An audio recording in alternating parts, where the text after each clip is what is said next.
Every night at 3 a.m., the girl would get up and drink a bottle of tap water, but this strange little habit ended up saving her life. That night, Daisy had just finished drinking and was about to head back, when a strange sound suddenly came from behind her, but when she went downstairs to check, she was terrified to see a huge tiger inside the house. Daisy froze on the spot. She didn't dare make a sound, afraid she'd alarm the beast below. She tiptoed back to her room and gently shut the door, but she still felt uneasy, so she quickly turned off the lights and hid herself in the dark. Then Daisy hurried to call the police, but to her despair, her phone was downstairs. What should she do now? Daisy nervously walked to the door, gently opened it, careful not to make a sound. Then she gathered her courage and slowly poked her head out. Once she was sure the tiger wasn't there, she darted into the hallway and grabbed the landline to call for help. But to her shock, there was no signal on the phone. Just then, a low growl suddenly reached her ears. She crept to the wall and was horrified to realize the tiger was coming upstairs. She didn't have time to think and rushed to her brother's room, planning to wake him up, but to her horror,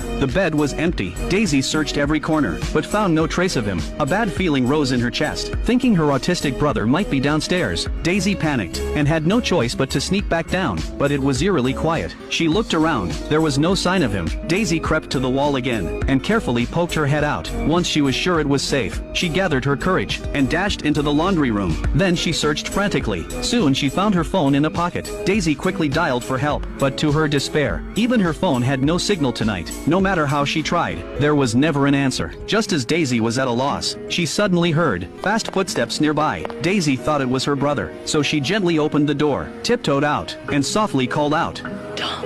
But who would have thought that tiny sound didn't call her brother? It drew the tiger over. Daisy was terrified. She ran for her life, but when she tried to open the door, she froze in place. Despair flooded her heart. She turned and ran to another door, but to her shock, it was also nailed shut. Daisy was completely desperate. She slammed her body against the boards, trying to vent her fear, but no matter how hard she tried, the door wouldn't budge. Instead, she caught the tiger's attention. Daisy heard a roar and quickly hid in the kitchen, then climbed onto the counter, hoping to escape through the window. But to her surprise, she found a crack in the boards, so Daisy grabbed an iron and smashed at the window. Just as she was about to break it, the door suddenly shook violently, like it would split open any second. In that critical moment, Daisy jumped down, grabbed a trash can, and prepared to climb the vent. But the inside was too smooth. She couldn't get up. As the wooden door began to splinter, Daisy kicked hard, and at the last second, she finally climbed into the vent. Watching the tiger pace below, Daisy didn't even dare to breathe. Her heart pounded like thunder.